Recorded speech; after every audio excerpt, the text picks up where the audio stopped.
Bonjour tout le monde, bienvenue au podcast Au-delà des plans, le podcast de la construction. Chaque semaine, j'ai l'opportunité de rencontrer un entrepreneur issu du milieu de la construction qui nous parle de son parcours et de son histoire. Tout d'abord, j'aimerais remercier mes commanditaires, l'équipe de La Joie, qui sont un agent manufacturier en équipement de plomberie. Donc, pour vos projets résidentiels, commerciaux, industriels, n'hésitez pas à les contacter. J'aimerais également remercier Delta, qui est un manufacturier représenté par La Joie, un manufacturier en robinetterie. Donc, pour vos projets résidentiels, commerciaux, n'hésitez pas à contacter La Joie pour les spécifications. Ainsi que Bugatti, qui nous permet d'offrir des super cadeaux à nos invités. Cette semaine, j'ai eu le plaisir de rencontrer Patrice Lévesque, Enrico Di Pietro et Chris Kouloubis qui nous ont parlé de l'assainissement de l'air dans nos bâtiments. Donc sur ce, je vous souhaite bon podcast. Vous écoutez Au-delà des plans avec Bruno Rajotte.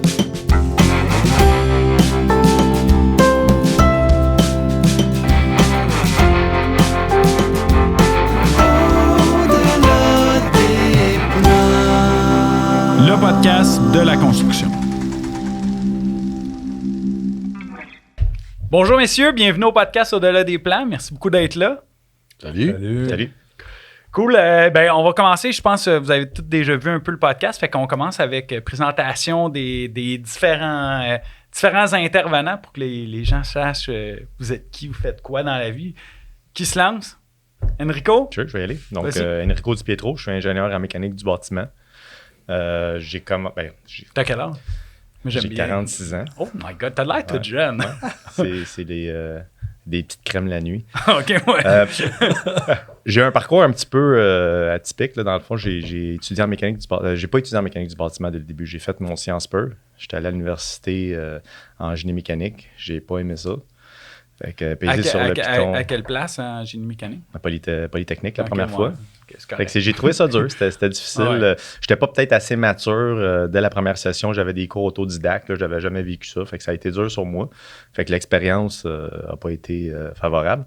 Mais tu sais, à Poly, c'est super théorique. Moi, j'ai fait Poly. En fait, j'ai fait Poly puis j'ai fait ETS. Là. Ouais. Parce que ce que je me suis rendu compte, c'est qu'en rendu à la troisième année, mes profs donnaient le cours à Poly puis donnaient le cours à l'ETS. Fait que là, on va aller où ce que c'est plus rapide pour moi. Fait que j'ai suivi qu'à peu près la moitié de ma troisième année, quatrième année à l'ETS avec mes chums de l'ETS. Fait que j'avais pas de carte officielle. Puis je passais mes examens à Poly. Il y a un cours, je me souviens, le prof, il m'avait jamais vu. Les élèves ne savaient même pas que j'étais dans ce cours-là. J'allais qu'aux examens, mais je suivais tous les cours à l'ETS puisque je jouais au hockey en même temps. Fait que là, après Poly, t'as lâché ça quoi au bout de la deuxième? Après Poly, j'ai pesé sur le piton reset, mais je suis retourné aux études en mécanique du bâtiment au cégep. Fait que là, le programme technique de 3 ans, étant donné que j'avais tous mes cours de base de fait, j'ai déclenché ça en 2 ans. Puis là, suite à avoir fait tout ça, avoir goûté un petit peu plus sur quelque chose de tangible. Le concret. Là, j'aimais un petit peu plus ça. Puis là, j'ai poursuivi mes études à l'ETS. J'ai fait mon génie mécanique à l'ETS. Puis... fait que là, t'as fini en quelle année à l'ETS? Bonne question, il y a une quinzaine d'années. OK. Non, je sais, ça va vite, là. Ça va vite. Dans le fond, c'est ça, c'est que j'ai travaillé, quand j'ai commencé l'université à l'ETS, je travaillais à temps plein, puis je faisais un cours temps partiel. Puis j'ai fait ça pendant à peu près 2 ans, mais après ça, je voyais que c'était un petit peu long là, de terminer le programme en entier. J'ai décidé, là, je vais travailler temps partiel. J'ai étudié à temps plein là, pour essayer de terminer ça un petit peu plus rapidement. Fait que j'ai fait ça peut-être en 5 ans. Là. Tu travaillais-tu dans le domaine? Je travaillais dans le domaine, oui. Tu travaillais pour qui? Je travaillais à ce moment-là une compagnie qui s'appelle Qualité Air Total. J'ai travaillé 18 ans là-bas. Ah ouais? J'ai été partenaire pendant 5 ans dans cette compagnie-là. C'est vrai, ça, j'avais oublié. Ouais. Puis par la suite, c'est ça. Je me suis sorti de cette entente-là. J'ai voulu vivre d'autres expériences, d'autres avenues là, qui se prêtaient à moi. Puis c'est ça. Suite à ça, j'ai fait après ça, j'ai fait quand j'ai cessé de travailler chez QAT, j'ai fait 2 ans. C'était en quelle année, Yannico? Ah, mon Dieu, c'est il y a 6 ans de ça. Ouais, c'est quand QAT, je pense que QAT avait acheté ou avait été vendu. C'était-tu dans ce temps-là? Non, c'était bien avant. C'était avant ça, OK. Oui. Bien avant ça. Fait que je me suis mis à mon compte. Là. J'ai fait de la consultation. Un des premiers contrats que j'ai pris, c'était dans l'horticulture. Oh! Fait que ça a correspondu avec la légalisation du cannabis. Fait que beaucoup de demandes, beaucoup de gens qui se sont lancés dans ça. Puis moi, ayant travaillé là, à ce moment-là, une quinzaine d'années de bagages, là, où est-ce que j'avais fait la déshumidification, j'étais à l'aise avec ça, j'avais fait des piscines intérieures puis des arénas. J'ai pris le contrat en pensant que ça va être facile, juste pour me rendre compte que finalement, pas fait d'argent trop avec ce projet-là. mais bizarrement, le génie conseil, là, à chaque fois, vous allez pouvoir en parler, les gars, là, je vous vois rire, là, mais le génie conseil, tant que t'as pas été dedans, là, tu sais, Pat, toi, tu vas pouvoir en parler tantôt, tant que t'as pas eu le nez dedans, tu fais ouais, non, c'est pas si compliqué que ça, là. On fait des plans, ouais, mais il y a tellement de foreign back, changements, des budgets à respecter. Hey, ça peut être une complexité là, par moment. Puis en plus, le cannabis, quand tu es rentré dans ça, c'était tout nouveau. Là. Ouais. C'était tout nouveau. Oui, il y a toutes les techniques, mais l'agriculture, puis tous les types d'agriculture, parce que on a commencé bien simple. C'était des plants de potes, c'était comme on va le faire vertical, horizontal. Là. Non, on va faire ça vertical. Après ça, on va le faire étagé. Là, j'ai vu aussi des setups tournants. Ouais. C'était vraiment complexe. Puis ce que j'ai vu le plus problématique dans ça, puis on va en parler tantôt avec notre sujet, là, c'est que les clients, le knowledge des clients n'était pas là. C'était des gens qui étaient passionnés par le cannabis, par les produits dérivés. Tout le monde voulait aller là-dedans, mais toutes les connaissances techniques pour faire de la bonne agriculture, bien souvent, c'était pas là. Oui, c'est toute une courbe d'apprentissage. Puis comme tu dis, j'ai travaillé avec des gens super connaissants. Là, on appelle ça des master growers là, dans le domaine.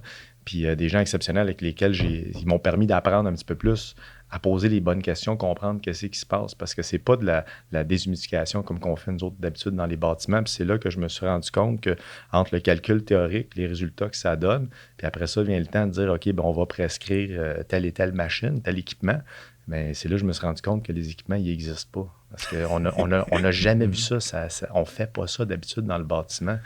Puis ce qui était aussi le fun de voir avec les Master Growers, c'est qu'ils nous arrivaient avec une panoplie de connaissances, d'informations super importantes. Mais c'était le fun de leur dire, regarde, moi, je vais t'amener un système mécanique qui va te donner un contrôle climatique très précis. Puis là, tout ce que tu as pu apprendre depuis tant d'années, bien là, tu vas le réapprendre. Tu as peut-être eu des super bons résultats avec ta plante en bisounant avec tes équipements à gauche, à droite. Mais là, je vais t'amener un système 2.0 où est-ce que là, tu vas pouvoir explorer encore plus loin c'est quoi les capacités de cette plante-là. Puis on l'a vu avec des clients avec lesquels là, ils ne savaient pas que, à un moment donné, il y a des clients qui nous appelaient et nous disaient « J'ai un problème. C'est quoi ton problème? » Il dit « Mon plafond, il est pas assez haut. » Oui, il y avait des choses. D'air se faisait pas bien. Puis, il y a plein de choses, plein de facettes là, qu'il faut poser les bonnes questions puis maîtriser. Bien, juste les matériaux. Nous autres, on l'a vu en plomberie. Les gens utilisaient du plastique. Ouais. Bien standard. Puis là, moi, j'étais comme, wow, ouais. Là, il y a une année, j'ai un de nos fournisseurs qui est Bluker qui me dit vous avez légalisé le pot, mais on n'a quasiment pas eu de demande des temps à Saint-Louis. Tout le monde va en plastique. OK, arrête tout ça. Parle-en aux gens. Puis justement, parce que le plastique, même si ça a l'air lisse, c'est hyper poreux. Ouais. Puis pour les plantes, parce que si tu fais tout le temps pousser les mêmes types de plants là, c'est parfait parce que c'est la même bactérie qui circule. T'sais. Mais dès que tu changes, là, tu as une contamination croisée avec, puis là, tu changes toutes les caractéristiques de la plante et toutes les normes qu'ils demandent pour pouvoir vendre le cannabis se fait plus. Fait que là, j'ai eu un projet, je crois que c'est dans le bout de Valleyfield, 600 000 pieds carrés, puis il a fallu qu'on change tous les drains là-bas, parce que le client avait décidé d'y aller avec le plastique au lieu du stainless, puis il n'a pas été capable d'avoir ses permis. C'est vraiment, c'est débile. C'est complètement débile. Fait que, la qualité de l'air, au début, tout le monde... Je me souviens, les premiers plans que j'ai vus de cannabis, là, c'est comme le monde se passait l'air d'un bord puis de l'autre. Là. Ouais. Puis là, j'étais comme... Ah, mais non. C'était parce que il y a une plante qui va avoir besoin de tant d'humidité, tant de température pour être dans ses specs. L'autre va avoir la même chose. Puis le monde, non, c'est toute la même affaire. Mais il y a eu beaucoup de poursuites d'ingénieurs dans ça, là-dessus. Puis il y a aussi beaucoup de projets qui ne se sont pas faits parce que les gens pensaient quasiment à mettre un rooftop pour faire, pour faire de la clim. Puis ils n'ont pas juste pensé. Non, je sais, mais ces serres-là sont fermées. Ceux qui avaient du budget, des grosses corpos qui avaient du budget, eux autres, qui ont été capables de le faire, là, de changer les... Mais il y en a plein, des tout petits, là, je me souviens plus comment ils appelaient ça, des micros... des micro-serres là, qui produisaient du 4-5 000 pieds carrés. Puis là, qui pensaient faire ça super normal. J'en ai vu avec des traitements d'eau. Là, ils prenaient de l'eau de son puits puis ils pitchaient ça. J'étais comme, hey man, fais-moi ça. Il faut que tu traites ton eau. Ah ouais, non, ne traiterais pas l'eau. Ouais, non. Il y a pu avoir des bordels. Non, il y a beaucoup de précautions à prendre. Puis c'est ça, c'est en étant dedans, puis en le faisant, puis en jasant avec tous les différents acteurs dans ce domaine-là, que tu viens à réaliser puis à comprendre qu'est-ce que ça prend. C'est sûr qu'à un moment donné, nous autres, on focalise. C'est le contrôle climatique, c'est la machine mécanique. Mais pour bien faire ce travail-là, tu n'as pas le choix d'explorer plus loin puis écouter les autres, là, c'est quoi leurs enjeux. Là. Puis là, tu peux raffiner là, puis mieux comprendre comment tu peux adapter pour leur donner ce qu'ils ont besoin. Fait que j'ai fait ça pendant une secousse, puis après ça, à un certain moment donné, il y a une compagnie canadienne, Price Industries, quand même bien connue, qui m'a approché pour aller les aider. Eux autres, ils venaient de développer une pièce d'équipement là, pour répondre à ces problématiques-là dans ce domaine-là. Fait que j'ai fait à peu près 1 an et demi avec eux là, à leur aider à peaufiner puis à faire la promotion de ces équipements-là à travers le pays.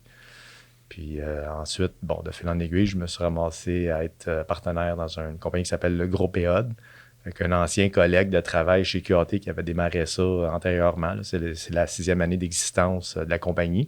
Moi, ça fait 3 ans que j'étais avec eux. Donc, présentement, je travaille au sein du groupe EOD là, à faire de la promotion là, puis développer des nouveaux marchés avec l'entreprise. C'est ça, le groupe EOD, c'est représentation technique un peu comme ce que je fais en plomberie, mais du côté HVAC. Oui, fait que tout ce qui concerne le traitement de l'air, la filtration, l'assainissement, puis un peu des marchés de niche, là, des arénas, des piscines intérieures, là, des choses comme ça. On est dans les écoles, fait qu'on touche à beaucoup de choses. Je pense que c'était le bon gars à avoir un podcast pour parler de la qualité de l'air.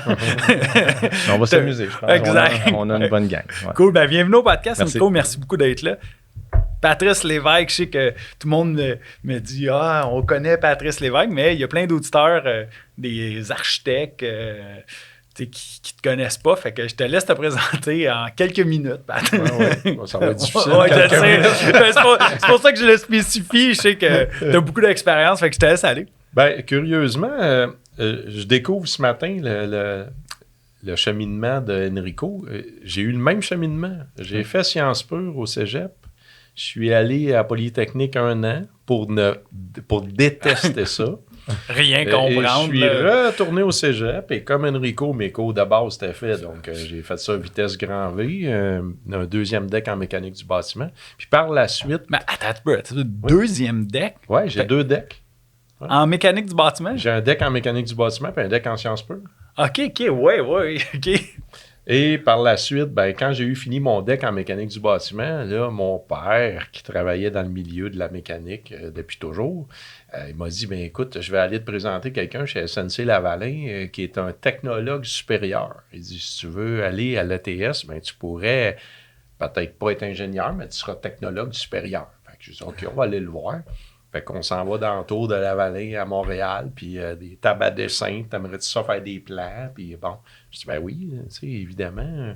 Fait que j'ai rentré à l'ETS à cause de ça. Puis la dernière session, on nous dit, là, le programme est accrédité en ingénierie et vous faites une session de plus, puis vous sortez comme ingénieur. Fait que... OK, fait que toi, tu as vécu la fameuse transition à dire... Maintenant, on produit des techniciens. Maintenant, on produit des ingénieurs. On forme des ingénieurs. Écoute, j'ai vécu aux premières loges parce que le matin, nous, on travaillait sur un projet qui s'appelle le Baja. C'est un véhicule tout terrain. Et ce véhicule-là, il prenait tout notre temps. Fait qu'on était au labo presque 24 heures sur 24, puis c'est vrai, on couchait là des fois. Le matin que les gens qui avaient été identifiés par le directeur du département devaient se présenter puis rencontrer le Bureau canadien d'accréditation des programmes d'ingénierie, il y avait une tempête de neige. Puis ces gens-là ne se sont pas présentés. Mais nous, qui avions quelque chose à dire, le groupe du Baja, ils nous avaient refusé d'aller rencontrer ces gens-là parce qu'ils disaient, vous allez tout dire, il ne faut pas tout dire. Il faut vraiment être... By the book.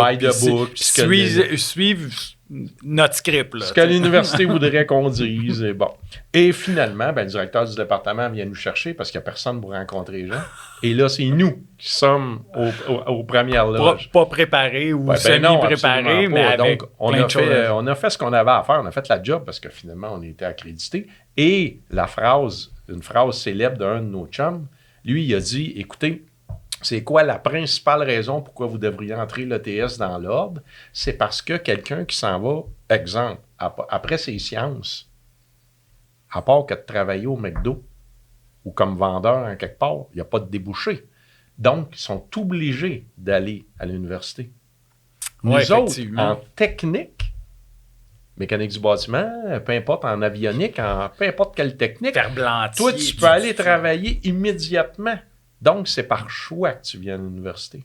Et c'est comme ça que ça a passé. Cette phrase-là, elle s'est retrouvée dans le rapport final du BCAPI. Les gens qui viennent à l'ETS, c'est par choix. C'est pas par obligation comme quelqu'un en sciences.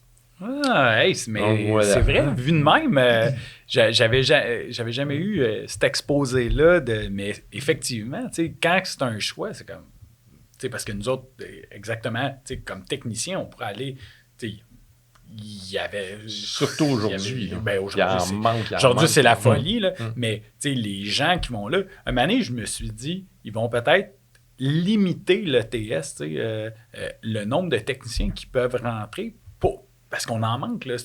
On forme... Avant ça, on formait... ce que j'ai vu comme statistique, avant ça, mettons, sur une classe de 30 élèves, il y en avait 5 ou 6 qui s'en allaient à l'ETS. Présentement, aujourd'hui, c'est entre 20 à 25 élèves qui s'en vont à l'ETS pour aller comme ingénieur. Fait que là, sur une classe de 30 techniciens, t'en as 5 qui s'en vont comme techniciens. C'est la folie. Là. Puis sur les 5, il y en a pas. Ils vont pas tous faire technicien complètement du bâtiment. Il y en a qui vont aller comme directement ferblantier, chargé de projet, adjoint. Il y a plein d'autres dérivés. Fait qu'en réalité, il y en a peut-être 2 ou 3 qui s'en vont vraiment, qui vont faire de la technique dans des bureaux de génie. C'est incroyable. Là. C'est une grosse problématique. Ils ne savent pas encore comment régler ça. Puis ils ont beau ouvrir les bassins, dire on va rentrer des classes. Maintenant, il manque de profs. T'as été prof, Pat, tu le sais, là, c'est tough là, gérer une classe. Là. Fait que là, une fois qu'ils t'ont donné le go, ça veut dire que tu as fait c'est quoi, c'était une session, 1 an de plus? Ouais, c'est une session. C'est une session de plus. C'est fou pareil, hein? Une session. Fait que là, je me suis retrouvé avec 2 decks puis 2 bacs. Un bac en technologie et en technologie de la mécanique et un bac en ingénierie mécanique. Donc, je suis ingénieur mécanique par un peu, j'ai tout le temps dit, je suis ingénieur, c'est une boîte de Cracker Jack, ça a sorti d'une boîte de Cracker Jack, c'est le 2e diplôme, là, mais bon. Fait que, voilà. Et j'ai terminé le premier ingénieur de l'ETS en mécanique. Je suis surpris de ça. Donc, non, mais le premier, en fait, oui, OK, je vais tout dire. Oui, confie-toi. Donc, le premier, parce que je suis sorti le premier du dernier examen. Fait que ça, c'était mon cas. D'habitude, je sortais toujours avant la fin, là, parce que j'avais fini, moi, mon examen. Donc. Fait que le premier pour ça c'est une joke. C'est une réalité, mais je le dis souvent en face. Le deuxième, pourquoi je suis le premier? J'ai fini premier de ma promotion. Curieux hasard, réaménagement des crédits avec le bac en ingénierie. Et tous ceux qui se battaient pendant tout le bac pour être premier, moi, ça ne m'intéressait pas. J'étais au Baja, puis je passais mes heures à faire d'autres choses. Je ne regardais pas les notes, c'était pas important. J'ai comme dépassé ces gens-là. Fait que là, il était un peu frustré, mais c'est quand même moi qui ai eu mon diplôme en premier parce que j'étais le premier. Et j'ai été aussi le premier ingénieur à être inscrit au tableau de l'ordre en mécanique. Donc, le premier ingénieur de l'ETS, c'est moi qui l'ai en 1992. Wow, félicitations! Fait que voilà. En sortant de là... en sortant de là, tu vois, on a fait une drôle de comparaison la semaine dernière parce que au début de ma carrière, mon premier gros projet, c'est les fours pour cuire le bras de la navette spatiale. Fait qu'ils me sont... Tu sais, c'est ça que j'aime avec toi. Fait Pat. qu'ils me À sont- toutes les fois que je te rencontre, j'apprends des affaires. Le four de la première. Ouais. Fait que là, ils me sont arrivés avec une feuille 8,5 par 11, un croquis. C'est ça qu'on veut. OK? Mais, OK, c'est ça que tu veux, mais c'est quoi les capacités? C'est quoi l'air que tu vas passer là-dedans? C'est quoi que tu as à faire? Qu'est-ce qu'on a à cuire? Ça tenait sur une 8,5 par 11. Je te dis, il n'y avait rien. Et là, c'est comme, en bout de piste, tu accouches d'un système de ventilation, chauffage, filtration pour cuire les membreux du Canadarm 1. Donc, ça a été fait ici à Saint-André-Est, chez FRE Composite. Les fours existent d'ailleurs encore aujourd'hui. Ils font plus de bras de navette spatiale, évidemment. Mais ça, c'est mon premier projet. Mais ça a sorti, c'est un prof comme consultant, t'as eu ça, tu travaillais pour Non, quelqu'un? écoute, je travaillais pour l'entrepreneur qui a pogné ce job-là. Puis là, il était pris avec parce qu'il ne savait pas trop quoi faire. Mais il n'y avait pas de données. Je veux dire, on n'avait rien. Pat, t'avais... Je sortais de l'université. T'avais une semaine d'expérience. Puis Non, j'avais mon deck en mécanique du bâtiment. Oui, OK. Oublie ça, là. Mais t'avais-tu eu de l'expérience de terrain en entreprise? Très peu. Ouais, c'est ça, je te dis. Je travaillais pour un entrepreneur, mais ça faisait même pas un an que j'étais là. Fait que, voilà, c'est ça. Fait que le premier projet, c'est ça. Puis on l'a mis, on l'a tout emmené un à terme. défi, là. Oui, c'était un méchant défi. On a été faire des tests de résistance de matériaux avec tel type de soudure parce que dans l'espace d'un pied, on augmentait la température de 0 à 800 degrés Fahrenheit. Fait que ça, ils appellent ça des densiwatts, là. Fait que c'est un serpentin qui réchauffe de 70 degrés F à 800 degrés F en un pied. Et après, il faut garder cette température-là uniforme sur plus ou moins 1,5 degré Fahrenheit sur 26 pieds de long. Aller-retour. C'était cool parce que tu me parles de ça là. Je sais pas si aujourd'hui, moi, je suis capable de le faire tout en 92, que les technologies n'étaient pas encore aussi avancées qu'actuellement. Méga challenge. Non, c'était un beau défi. Un beau défi. Puis, écoute, ça a fonctionné. Ça, c'est mon premier projet. Et là, la curiosité, c'est que le dernier projet que j'ai fait d'envergure, en fait, d'envergure internationale, c'est le premier microscope au monde qui est capable de photographier des atomes. Et là, j'ai une photo d'atomes que j'ai reçue la semaine dernière parce que le chercheur à l'ETS, il est installé à l'ETS, le microscope-là en passant. Là. Donc, et le chercheur nous a félicité, tout le groupe de travail, parce qu'on a mené à terme et là, c'est vibration, pas de bruit. Quand tu dis pas de bruit, là, il y a vraiment un acousticien qui a travaillé sur le dossier et le cubicule où est installé le microscope, j'ai du refroidissement, moi, parce que ça chauffe. Il ne faut pas qu'il y ait de courant d'air. C'est incroyable. C'est de tout remettre ensemble des 35 ans de carrière puis de dire, OK, là, on termine avec quelque chose de le fun. Puis, tu vois, fait qu'au début, c'est le bras de la navette, puis à la fin, c'est un microscope qui photographie des atomes. Fait que j'ai dit, bon, là, c'est le temps, je peux prendre ma retraite. Je suis d'ailleurs en semi-retraite présentement. Ouais, ça, j'aime tout le temps dire ça. Semi-retraite, 50 heures semaine. Ça ressemble à ça encore, là, malheureusement. Mais quand tu passes à 80 à 40, ça a de l'allure. Mais là, entre-temps, entre le bras puis l'atome. C'est passé bien des choses. Ouais, c'est ça. T'as fait quoi? Je sais que t'as Novamec, mais ça, c'est né quand? Novamec qui est venu un petit peu plus tard, ça doit faire une douzaine d'années, 15 ans qui est comme ce nom-là existe.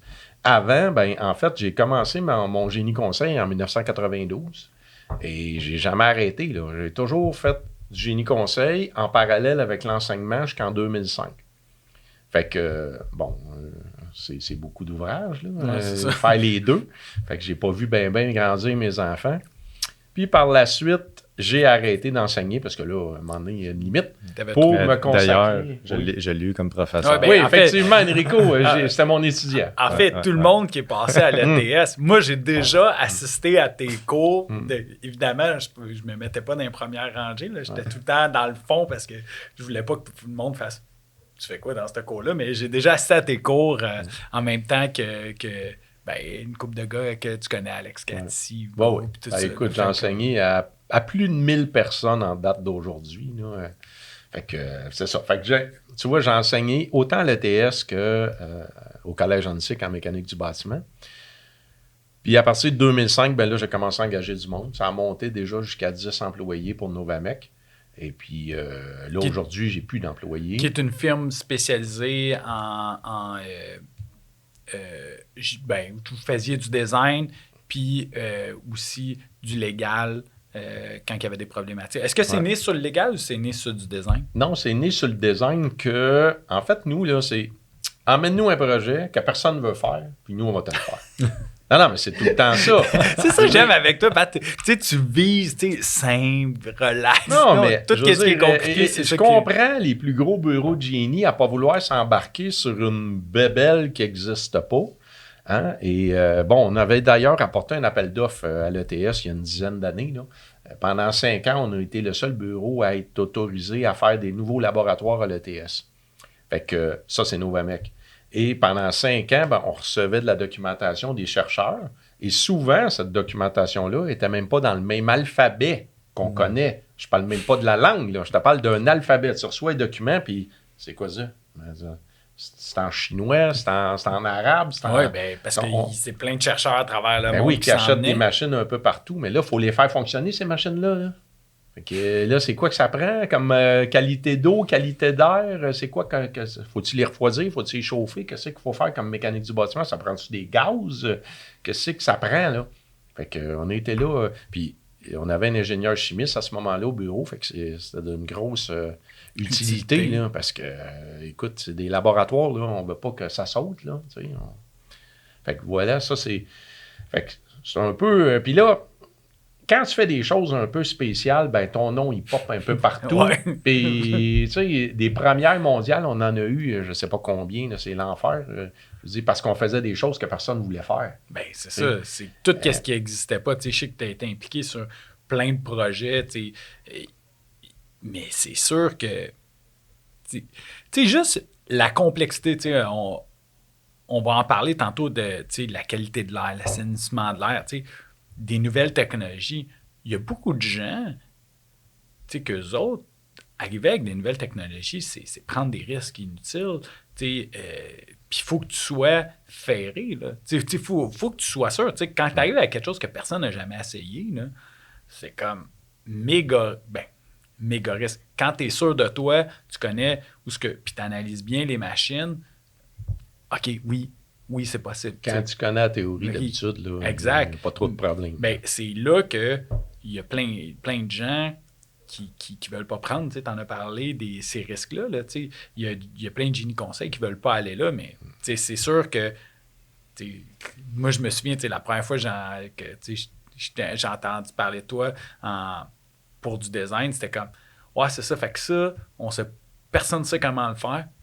Appelez Pat Lévesque. Ah, yeah, c'est beau. Ça va être réglé. Fait que tout ce qui est complexe, c'était là-dessus. Mais tu mentionnes la théorie, c'est un bout, là, mais c'est pas juste la théorie, il faut que tu aimes ça. Ah ouais, c'est ça. Parce que si tu n'aimes pas ça, tu n'iras pas fouiller pour chercher la théorie. Là. Je me souviens, ensemble, on a fait le club de golf, le tennis. Oui, le tennis intérieur. C'est le premier sur la planète. Il n'y en a pas d'autres. Là. C'est le premier qui a du système d'arrosage en dessous de la terre battue. Puis lui, il percole à travers la terre battue, puis il s'évapore. L'humidité. Mais c'est quoi le taux?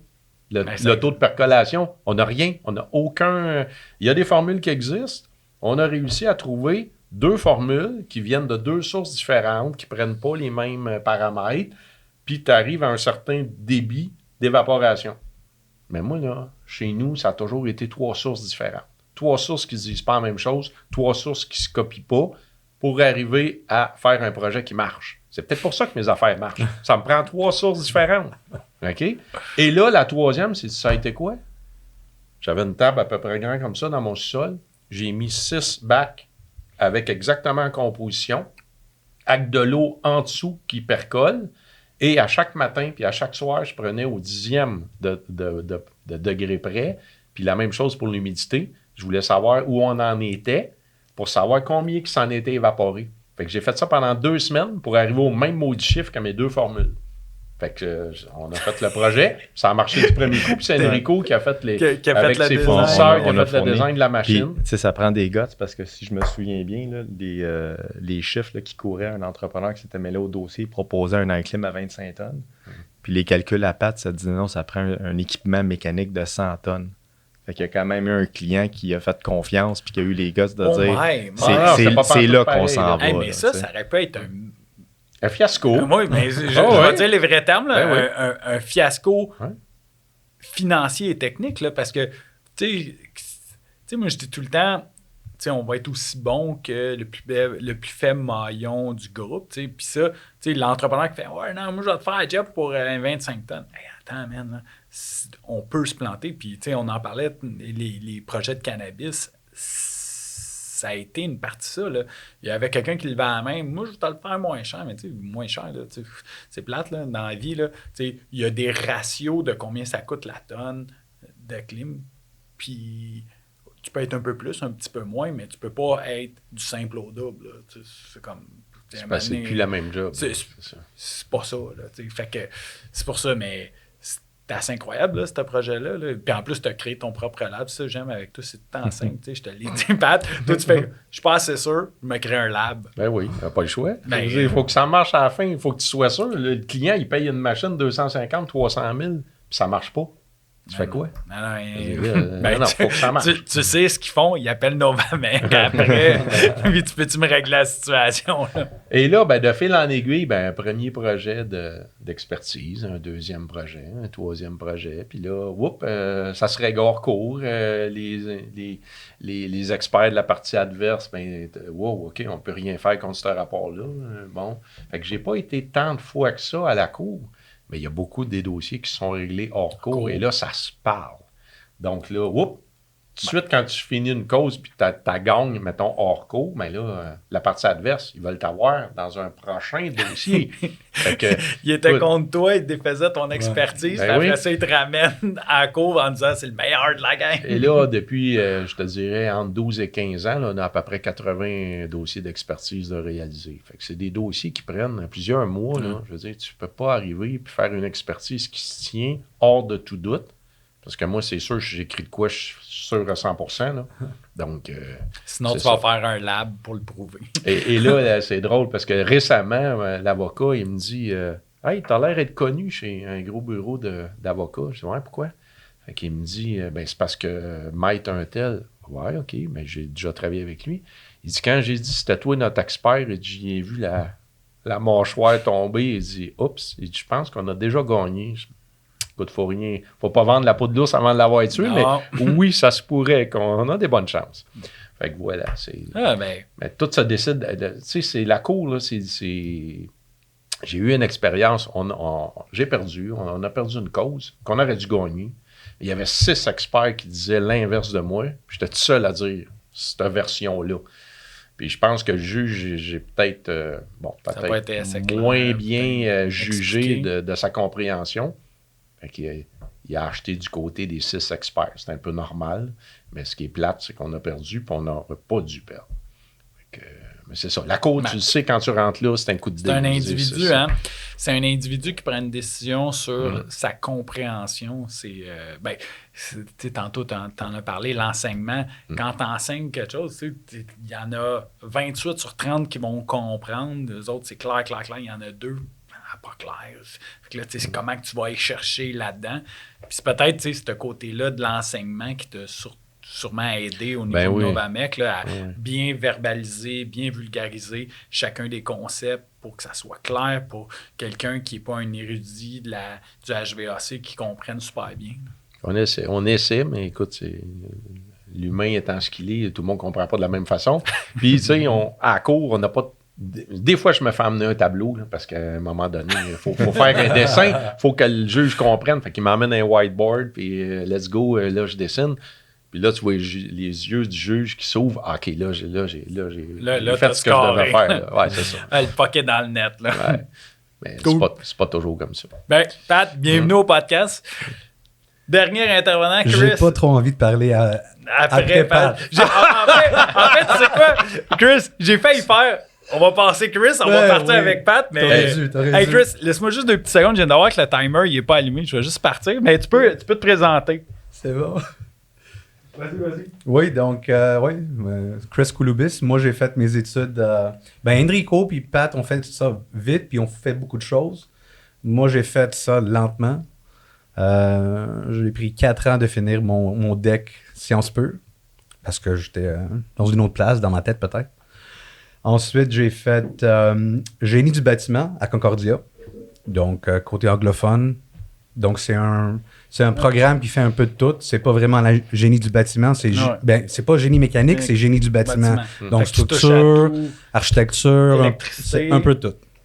C'est comme un généraliste. Un peu généraliste dans le bâtiment. Donc, moi, mon père faisait un peu de la construction chez lui, comme chez nous, parce qu'il était cuisinier, mais il aimait la construction. Donc, j'étais toujours impliqué dans le bâtiment. Je le voyais toujours travailler dans le bâtiment. Donc, c'est intéressant pour moi.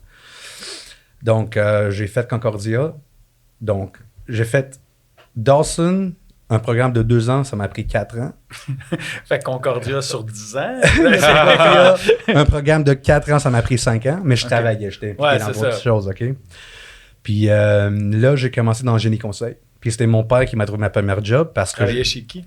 Moi, j'aime tout le temps les noms chez qui, parce que des fois, je fais... Hey, on travaillait ensemble. La compagnie s'appelait Techsult. Ouais. Puis ensuite, c'est devenu Ecom. Exact. Puis j'avais fini, j'ai gradué en 2007, je pense. Puis j'ai eu ma bague. Puis mon père était cuisinier dans un restaurant. Puis il m'a dit, hey, il y a quelqu'un qui vient, qui porte une bague comme toi. Est-ce que c'est un cult? Il me disait, c'est quoi l'affaire de la bague? Vous êtes dans la mafia. Ouais, c'est la mafia, c'est qui? Mais il y a un gars qui porte la même bague que toi. Je vais lui parler. Puis ça a été mon premier boss qui m'a engagé à cause de mon père. Très cool, ça. Donc, j'ai travaillé chez Ecom pendant 5 ans. Donc, TechSult, c'est devenu Ecom 6 ans. Puis ensuite, je suis parti faire un peu mon affaire. Génie conseil un peu dans la restauration. Donc, c'était un peu facile avec les hôtes, puis tout ça. Puis... C'est ça que j'aime avec vous autres. C'est un peu cookie cutter. Exact, ouais, c'est ça. Souvent, on pense que c'est du copier-coller. Là. Pat, il n'aimera pas ça quand je dis ça, mais on aimerait ça. C'est rare, j'en ai fait dans ma carrière. Ça n'existe pas. Mais non, mais c'est pas du copie. Mais c'est juste, c'est assez simple, right? T'as un calcul de charge assez simple, t'as la hotte, t'as les évacuations. Il n'y a pas eu trop de notes qui ont changé. Donc, c'était assez facile pour moi.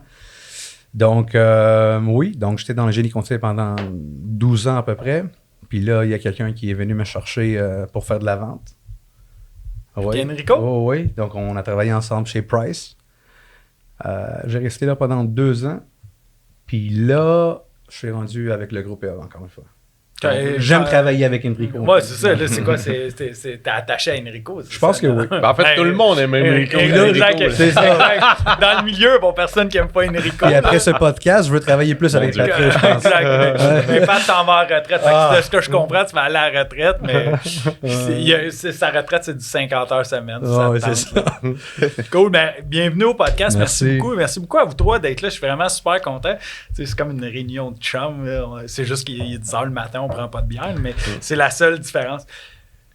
La raison que je voulais vous avoir au podcast, tu sais, Chris, quand tu m'as appelé, c'est hey, tu parles pas de qualité de l'air. Effectivement, on l'a eu avec la pandémie.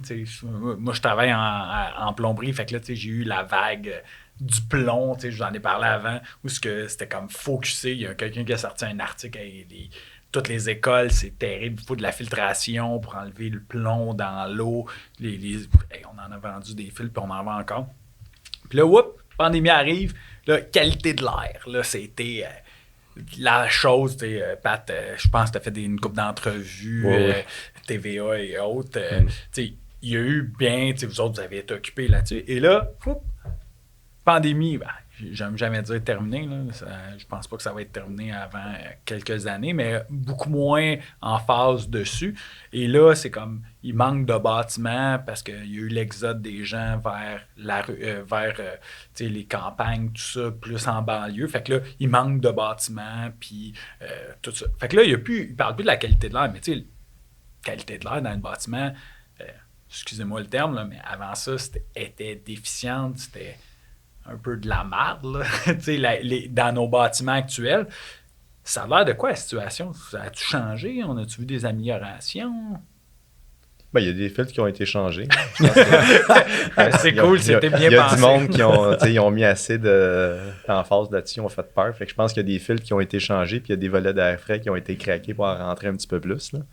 Fait que c'est à peu près le résumé des grandes recommandations, des sommités qu'on pourrait peut-être aller chercher là, dans le domaine. Là. Mais mis à part ça, y a-tu eu des gros changements? Toi, as-tu pense des pas, là. changements? Écoute, c'est parce que ils ont essayé de faire une espèce de, pas révolution, mais de remise aux normes de tous les systèmes mécaniques, mais c'est parce que, juste, prenons l'exemple des écoles, il n'y a même pas assez de bureaux de génie conseil pour faire des plans, pour régulariser la situation avant 4-5 ans, là. Avant que les plans de toutes les écoles qui sont déficientes sortent, ça va prendre plusieurs années, fait que tu peux pas arriver instantanément puis faire des installations un peu n'importe comment.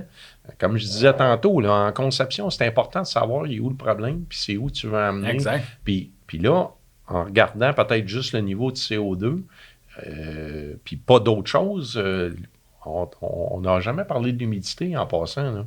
Ça va être le prochain grand enjeu dans les édifices publics, l'humidité relative. Pourquoi? Parce que quand l'humidité elle est très basse, on a une problématique au niveau de capture. Les maladies pulmonaires sont en hausse. Fait que ça, c'est de vouloir ventiler à outrance, c'était pas nécessairement une solution super bonne. Là. Attends, Tu crées un autre problème. Ouais, non, ben, On crée un nouveau problème. Moi, je le comprends, là, mais peux-tu l'expliquer plus en détail? Parce que moi, c'est clair dans ma tête, là, mais toutes les recommandations allaient dans le sens contraire. Là. OK. Bon. Si tu veux en parler, on va en parler. Non, ben, moi, c'est je suis pour ça, expert autant à la Cour, évidemment, là, mais aussi pour la CETAF, qui est la Corporation des entrepreneurs en traitement d'air et du froid. Ça fait depuis 2009 je suis expert pour eux. Et pendant le temps que la HRI disait ventiler en fou, ouvrez maximum 100%, etc., moi, au même moment, je disais aux membres, non, faut pas faire ça. On est en hiver au Québec. On est en... Gardez, changez rien, là.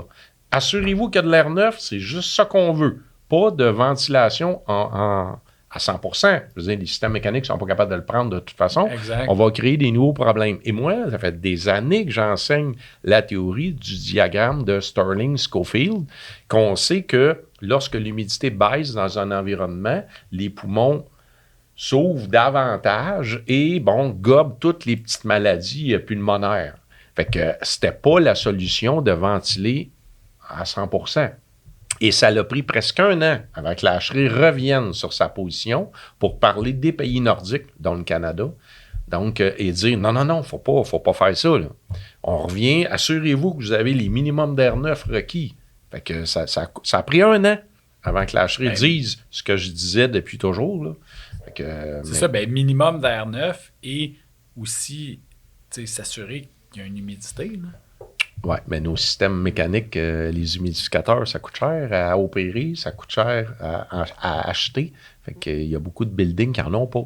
Ou qui sont arrêtés. Moi, je me souviens, dans mes premiers bâtiments publics, quand j'étais en génie, c'était comme « Ah non, ça, l'humidificateur, ah non, on l'a arrêté. » Là, j'étais comme « Je comprends pas, il fonctionnait pas. » Non, mais ça coûte cher, là, humidifier ça. Puis là, j'étais « Ouais, mais c'est la qualité de l'air pas mal dans le bâtiment. Là, c'est assez important. » Puis là, t'es comme « Ah ouais, tu peux essayer de le repartir. » Mais là, il y avait de la moisissure là-dedans. Puis là, c'était comme « Non, enlève-les. Il y a trop de moisissure. » Puis là, j'étais comme « OK, on va le remplacer par un nouveau. » Puis là, c'était « Non, on n'a pas le budget pour ça. Puis de toute façon, je ne l'opérerai pas. » Fait que, mêlez pas, on ne l'opérera pas. Mais, tu sais, c'était une grosse problématique. Là.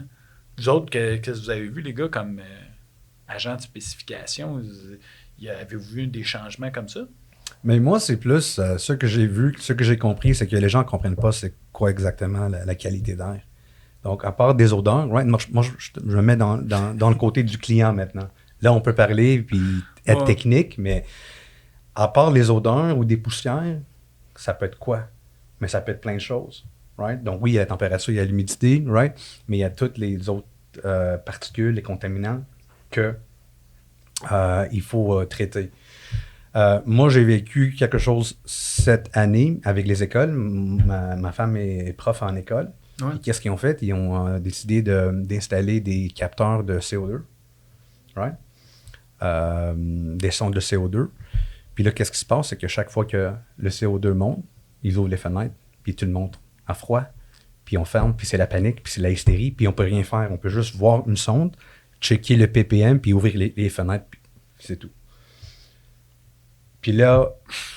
Non, mais c'est vrai. Mais attends, non, mais c'est vrai. terrible. Là. Tu sais, il y a la fameuse cloche pour de confort des individus. Là, je me souviens plus. Ashray. Mais c'est dans la Ashray, là, mais je sais qu'elle a un nom précis, cette cloche-là. Puis, quand tu sors de ces paramètres-là, il disait s'il fait trop chaud, les niveaux de concentration, les niveaux de productivité des individus, c'est quand ça tombe, c'est en chute libre. Autant si c'est trop chaud ou trop froid que ton système, au lieu qu'il soit dans un mode, comme zone parfaite pour opérer, être productif, il tombe comme en mode survie. Puis là, la moitié de ton cerveau ne sert plus à faire ce que tu as à faire. Mais là, on parle d'étudiants, on parle de gens dans des bureaux, qui ont des business. Puis c'est comme... Mais ce que ça fait, ça a juste produit un peu de panique. Parce que c'est sûr que si tu n'as pas un détecteur de CO2, ben tu vas le sentir quand tu as trop de CO2. Ben oui. Ta concentration, un peu mal à la tête. Mais là, c'est rendu extrême. Là. Quand c'est rendu là, c'est extrême. C'est ça veut dire que les ppm sont très élevés. Eux, ils régulent ça, je pense, à 800, puis à 1000, c'est le gros flag. Mais c'est comme un peu naturel, tu vas aller ouvrir la fenêtre. Mais c'est pas une gestion de ton qualité d'air, ça. Puis avec la... Ils ont oublié, c'est quoi donc le volet? Ah oui, les traitements de l'air. Ben, c'est ça. T'es pas attaché à un système qui peut faire des choses. C'est la ventilation naturelle, right? Ouais. Moi, je peux te parler de mon expérience d'étudiant. Donc, ça fait longtemps. Hein? J'ai terminé en 1989. Donc, mais au secondaire, je me souviens des fenêtres en quinconce. Ouais. Puis les profs, ils ouvraient en haut, à l'intérieur, puis ils ouvraient en bas à l'extérieur, puis l'air se ventilait de manière naturelle, puis c'était évacué par soit un ventilateur statique au toit, on avait des lanterneaux, c'est ça, c'est pas un lanterneau, c'est des petites fenêtres au-dessus des portes. Exact. Donc, puis il était manipulé avec un petit bidule au mur, là. Fait que tout ça, ça fonctionnait de manière naturelle. Ça fonctionnait super bien. Il n'y avait pas de problème de ventilation dans ce temps-là. Il y en avait probablement un d'humidité, évidemment. C'était confort, peut-être. Surventilé. Mais au moins, on n'avait pas d'air froid sur nous. J'ai fait une petite recherche parce que j'ai été prof aussi au Collège Antique, puis c'était les mêmes genres de fenêtres, puis c'était à nous de manipuler les fenêtres pour arriver à avoir un confort pour nos étudiants. L'étude sur ma commission scolaire dans ma région, sur 56 écoles, il n'y a aucune école, toutes les fenêtres ont été changées pour des besoins architecturaux, économie d'énergie, etc. Et les architectes qui ont spécifié, il n'y a plus une fenêtre quinconce, plus rien. Et toutes les fenêtres ouvrantes sont au niveau plus proche des individus. Fait que quand on veut chercher l'erreur dans les commissions scolaires ou les centres de services aujourd'hui, elle est là. C'est en architecture qu'elle s'est commise. Et des fenêtres qui sont fermées, qui ne permettent plus le mouvement d'air, t'as beau avoir les ventilateurs au toit que tu voudras, il n'y a plus possibilité de faire une gestion intelligente de la ventilation sans tout refroidir la classe, sans rendre inconfortable tout le monde. Fait que je vous parle de une commission scolaire. Est-ce que c'est une école, là, tu sais, je vois les écoles de quartier, c'est terrible. Tu sais, j'ai des amis qui ont déménagé à cause des écoles. Il y en avait, c'était les nouvelles écoles là, de la SQI qui sont climatisées, confort, beaucoup de visibilité, l'éclairage. Puis là, eux autres, ils ont décidé de déménager de quartier pour s'assurer que leur enfant est à cette école-là pour avoir de meilleures qualités. Puis là, j'étais comme... Tu sais, c'est pas fou pareil, là, parce que, tu sais, une école... Tantôt, j'en parlais, une école, quand tu es dans ta zone de confort, du 21, 50% d'humidité, 45% d'humidité, bien aéré, le bon pourcentage d'air frais, bon éclairage. Là, on parle de qualité de l'air, mais bon éclairage, tout ça. C'est sûr que tu rajoutes des solutions gagnantes aux enfants, là. Mais est-ce que c'est possible avec les bâtiments actuels de retourner où ce qu'on était? D'arriver à ces normes-là?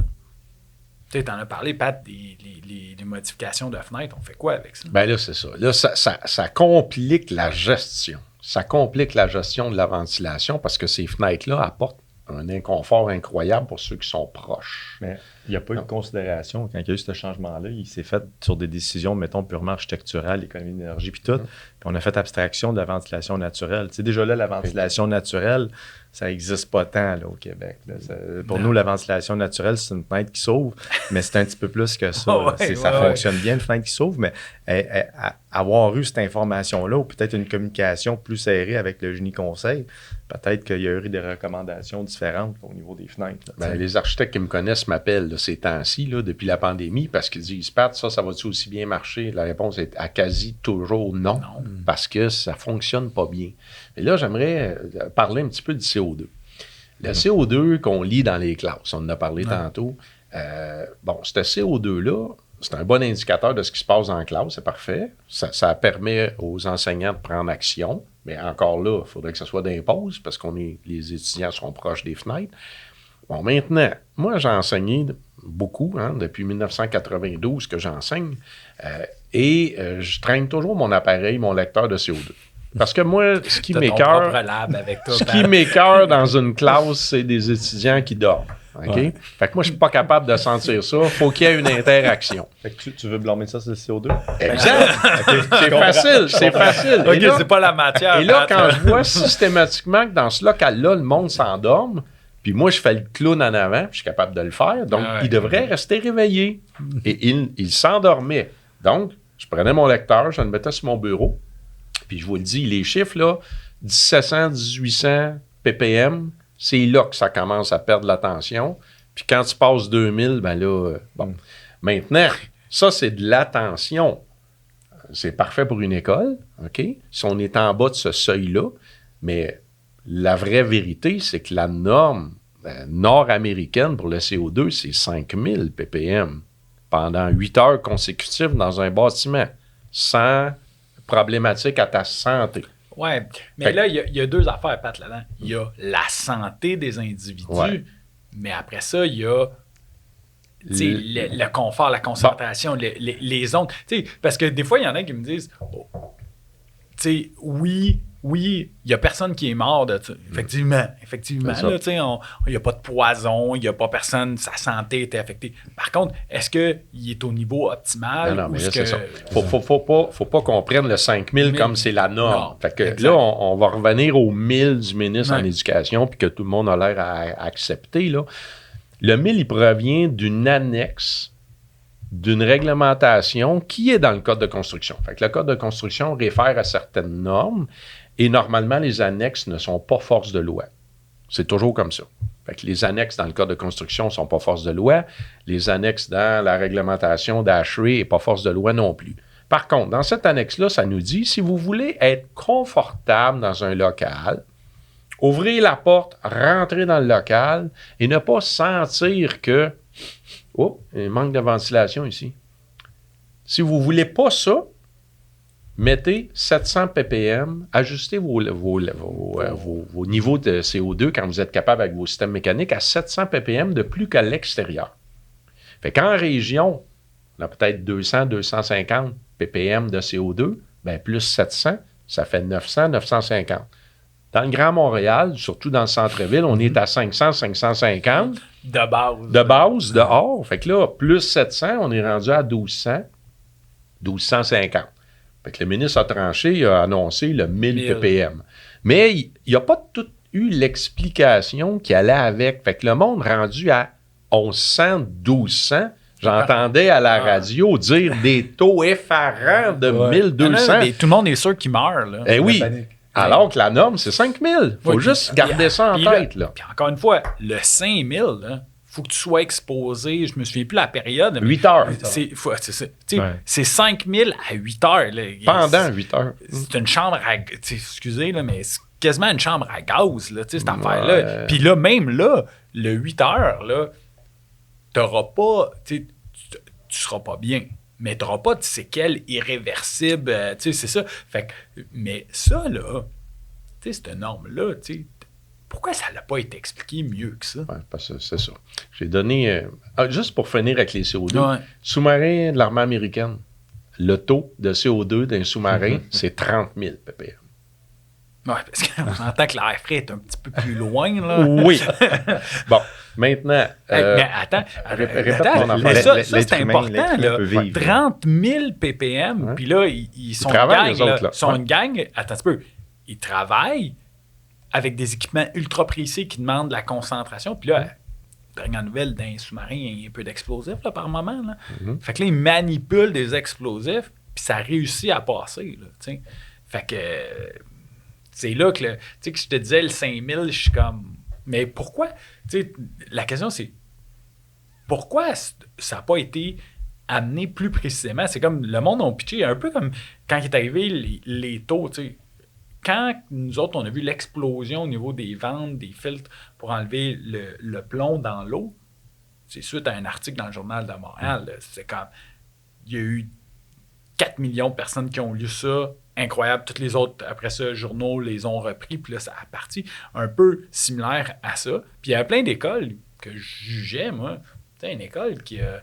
Tu sais, oui, il y avait certains points qui avaient de la vieille tuyauterie qui causait, ou des vieilles soudures, des vieilles fittings qui causaient du plomb dans l'eau.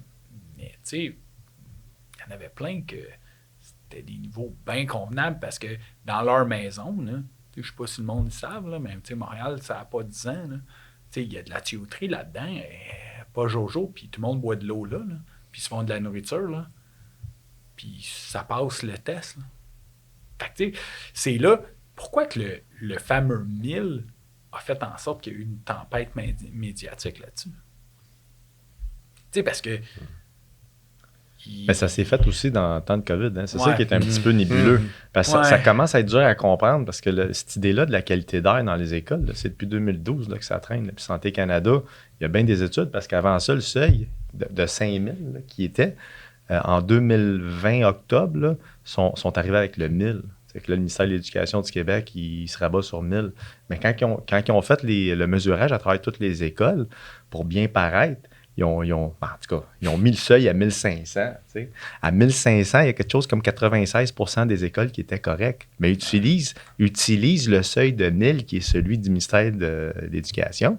Bien, il y a à peu près 50% des écoles là, qui ne passaient pas, là, qui étaient au-dessus de 1500. Fait que, encore là, c'est quoi, sur quel pied qu'il faut danser? Fait que là, on regarde tout ça et on essaie de comprendre qu'est-ce qu'on doit faire pour améliorer la qualité de l'air. Bien, ce que je peux vous dire, c'est qu'on a dépensé collectivement 75 millions de dollars pour mettre des sondes de CO2 dans les salles de classe, juste pour dire, hey, on mesure tant de CO2. Là. Ça, c'est l'équivalent de dire, j'ai mis la switch à on, puis oui, les lumières y ont allumé. Ça me dit rien. Mais Ça fait rien de plus. Ces sondes-là, l'autre chose, c'est on dirait que le monde a pitché ça pour dire, OK, l'opinion publique va être réglée. Exact.